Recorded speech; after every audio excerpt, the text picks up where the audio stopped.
जय श्री कृष्णा दोस्तों, आप सभी का स्वागत है डीएलएड एकेडमी पर। इस वीडियो में हम बात करने वाले हैं आईसीटी 2019 के पेपर के बारे में। उसके पेपर का पूरा सॉल्यूशन क्या है हम वह करने वाले हैं।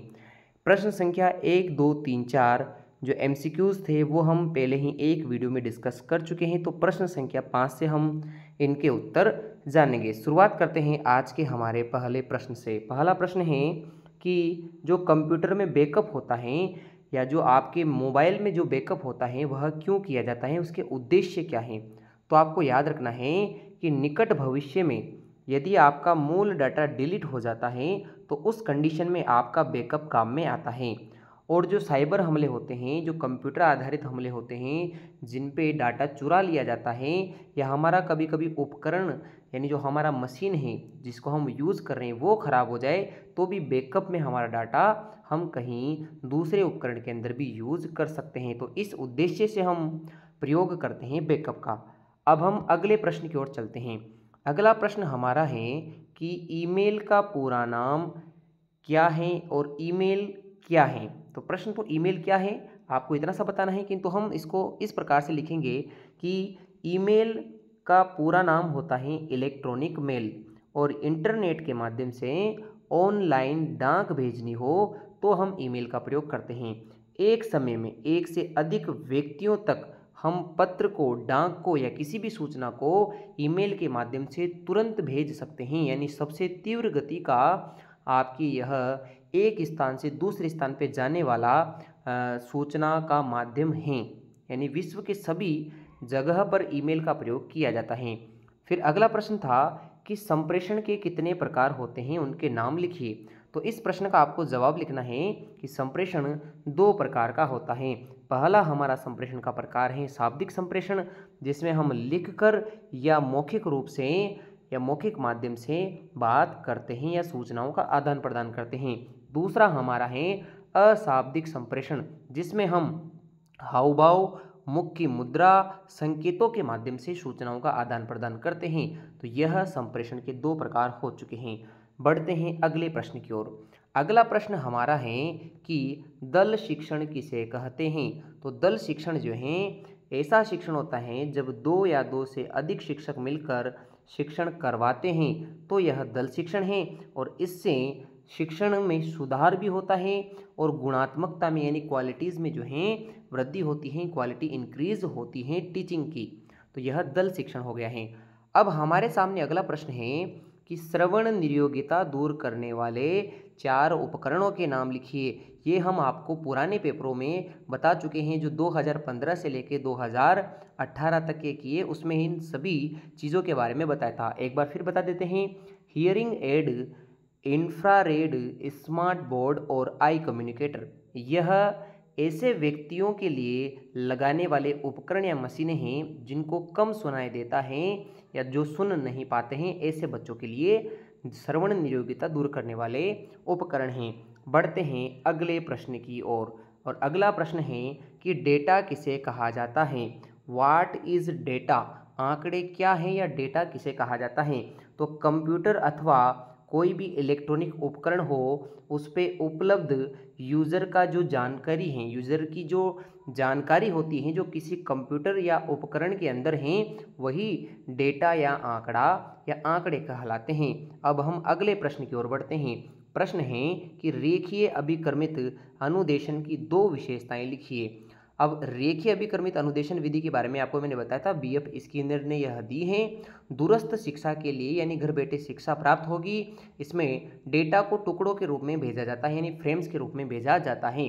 तो जब फ्रेम्स के रूप में भेजा जाता है और उसके बाद तत्काल उससे बीच बीच में पेपर लिए जाते हैं, तो इससे क्या होता है कि जो बालक होता है वह अपना फीडबैक देता है और उस फीडबैक से विद्यार्थी को पुनर्बलन मिलता है कि उसमें सुधार हो रहा है कि कमी हो रही है। यानी विद्यार्थी को खुद को पता लगता रहता है कि किस प्रकार से वह सीख रहा है, और इससे उसके अंदर स्वाध्याय यानी सेल्फ स्टडी की प्रवृत्ति भी और स्वयं करके सीखने की प्रवृत्ति भी बढ़ जाती है। अब बढ़ते हैं अगले प्रश्न की ओर। अगला प्रश्न है कि जो आपका सीसीई है, सतत व्यापक मूल्यांकन जो है, उसमें आईसीटी सूचना संप्रेषण तकनीकी का उपयोग क्या है। कोई दो उपयोग आपको लिखना है। तो पहला उपयोग तो ये है कि जब हम आईसीटी का प्रयोग कर रहे हैं तो हम अधिक से अधिक बाल केंद्रित या छात्र केंद्रित शिक्षण करवाते हैं, जिससे बालकों पर विशेष ध्यान जाता है। और ऐसे बालक जो सुन नहीं पाते हैं या कम सुनते हैं, उनको भी आईसीटी के माध्यम से हियरिंग एड, टच स्क्रीन वगैरह इनके माध्यम से बहुत ही अच्छे प्रकार से शिक्षण करवाया जा सकता है। अब उसके बाद हमसे प्रश्न पूछा था कि जो सूक्ष्म शिक्षण होता है, माइक्रो जो टीचिंग होती हैं, उसका जो है चक्र बताइए। तो माइक्रो टीचिंग की शुरुआत कहाँ से होती है? सबसे पहले हम योजना बनाते हैं, फिर उसी के अनुसार शिक्षण करवाते हैं। इससे हमें प्रतिपुष्टि यानी फीडबैक मिलता है और उस फीडबैक को लेकर वापस हम पाठ योजना बनाएंगे कि क्या कमी रही है, फिर वापस पढ़ाएंगे और वापस फीडबैक लेंगे। और ये क्रम अनवरत चलता रहता है जब तक कि जो बालक है उसको वह टॉपिक समझ में न आया हो। तो ये हम पढ़ चुके हैं प्रश्न संख्या 13 तक। अब हम बढ़ते हैं प्रश्न संख्या 14 में, और प्रश्न संख्या 14 था कि कंप्यूटर वायरस के 2 प्रकार होते हैं या कितने प्रकार होते हैं, या 2 प्रकारों के बारे में लिखिए। तो प्रश्न यदि ऐसा पूछे इस बार तो आपको याद रखना है कि कंप्यूटर के 2 प्रमुख वायरस के प्रकार हैं। पहला है मैक्रो वायरस। अभी मैक्रो वायरस क्या होता है कि आपकी जो MS वर्ड या जो एक्सेल फाइल होती हैं उनके अंदर यह वायरस लगा रहता है, उनमें छिपकर यह जो है वहाँ डाटा चुराता है।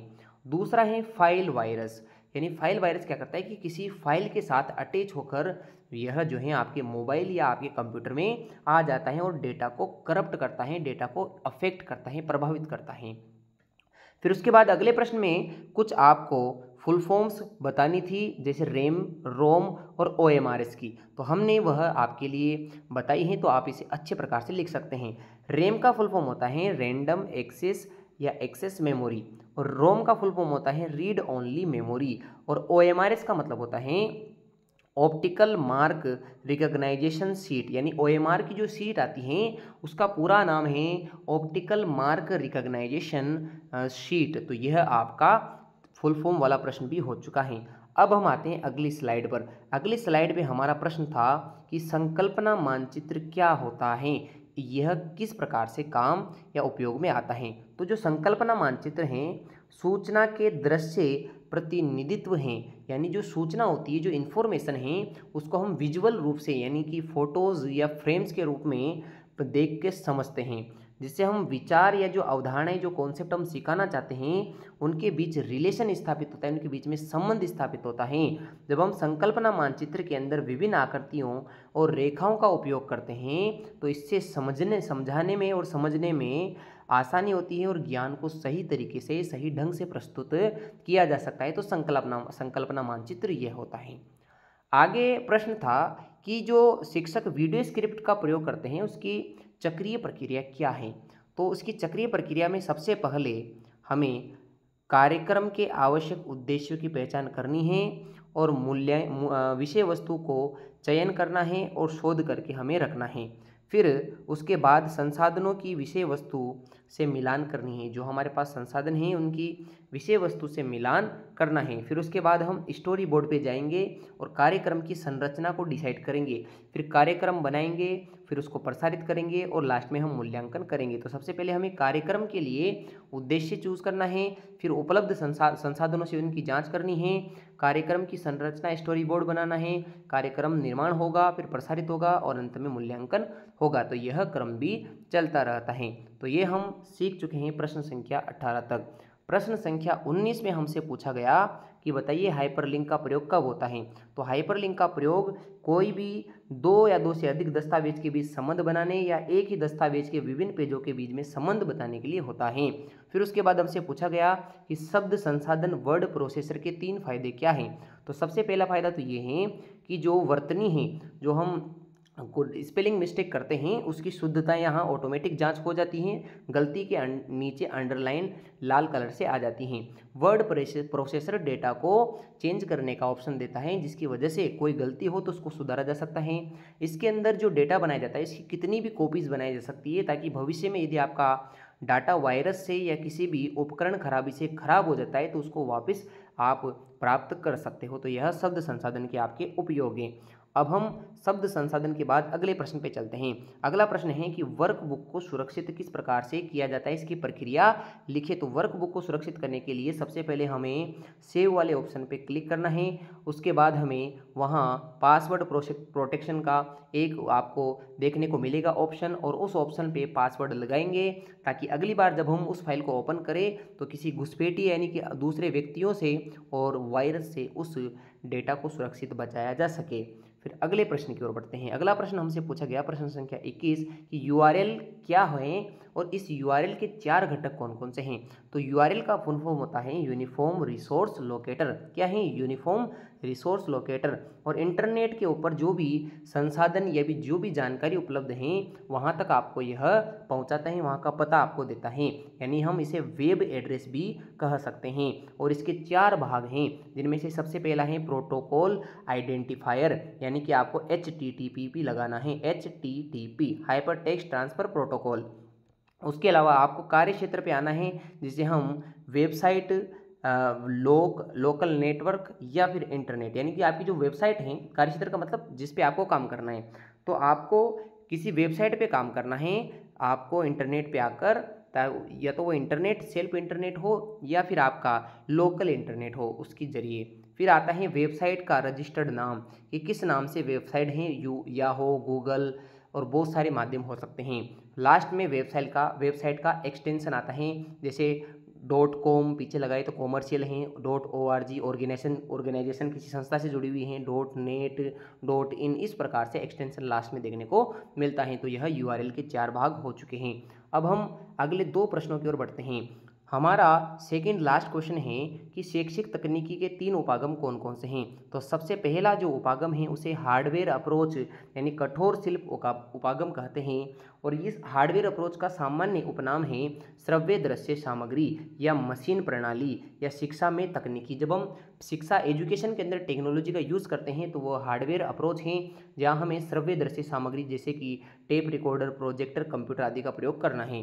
दूसरा है सॉफ्टवेयर अप्रोच, जिसे हम मृदु कोमल शिल्प उपागम या शैक्षिक तकनीकी द्वितीय कहते हैं, क्योंकि शैक्षिक तकनीकी प्रथम, हार्डवेयर अप्रोच को कहते हैं। तो शैक्षिक तकनीकी द्वितीय या शिक्षा की तकनीकी में शिक्षक जो हैं अपने तकनीकों का प्रयोग करके बालकों को पढ़ाता है, यानी अधिगम सिखाने से संबंधित यह मनोविज्ञान इसके अंदर प्रयोग में होता है और छात्र शिक्षक दोनों सक्रिय रहते हैं। अगला है प्रणाली उपागम सिस्टम अप्रोच, इसे कहते हैं एजुकेशनल टेक्नोलॉजी थर्ड, यानी शैक्षिक तकनीकी तीसरी। और इसके अंदर क्या होता है कि कंप्यूटर की सहायता लेकर बच्चों को लर्निंग करवाई जाती है, जहां शिक्षक सुविधा प्रदाता हैं, फैसिलिटेटर हैं और बालक उससे सीखता है। और हमारा अंतिम प्रश्न है कि शिक्षा की तकनीकी और शिक्षा में तकनीकी में 3 अंतर आपको लिखना है। तो सबसे पहले हम समझते हैं कि शिक्षा में तकनीकी को कहते हैं हार्डवेयर अप्रोच और शिक्षा की तकनीकी को कहते हैं सॉफ्टवेयर अप्रोच। तो शिक्षा में तकनीकी का अर्थ ये हुआ कि हमें श्रव्यदर्शी सामग्री का प्रयोग करना है, इसमें बालक ज़्यादा सक्रिय रहता है और बिना शिक्षक के भी शिक्षा में तकनीकी का प्रयोग किया जा सकता है। यानी कि हम प्रोजेक्टर के माध्यम से जब वीडियो चलाकर रख देंगे तो बच्चे उसको देख के खुद सीख सकते हैं। वहाँ टीचर जो है जरूरी नहीं कि पढ़ाई सही, टीचर सुविधा दे रहा है किंतु पढ़ा नहीं रहा है। किंतु हम यहाँ बात करते हैं शिक्षा की तकनीकी। तो शिक्षा की तकनीकी में क्या है कि हम शिक्षक के अलग जो शिक्षक हैं वह विभिन्न प्रकार की तकनीकों, टेक्नोलॉजी और विभिन्न प्रकार की टेक्निक्स और विभिन्न हम जो मेथड्स हैं उनका विधियों का प्रयोग करते हैं। और इसमें शिक्षक ज़्यादा सक्रिय हैं बालक की तुलना में। और यहाँ शिक्षक एक अनिवार्य घटक, यानी कि इस शिक्षा की तकनीकी के अंदर सॉफ्टवेयर अप्रोच के अंदर शिक्षक होना ज़रूरी है। तो यह 2019 वाला पेपर हमने करवा दिया है। अब आपको यह पेपर कैसा लगा, समझ में आया है तो एक अच्छा सा कमेंट कीजिए। आगे हम इस प्रकार के वीडियो बनाते रहेंगे। थोड़ा नेक्स्ट अप्रोच से मैंने आपको वीडियो बताया है। और आपको वीडियो अच्छा लगे तो वीडियो लाइक ज़रूर करें, चैनल को सब्सक्राइब कर सकते हैं।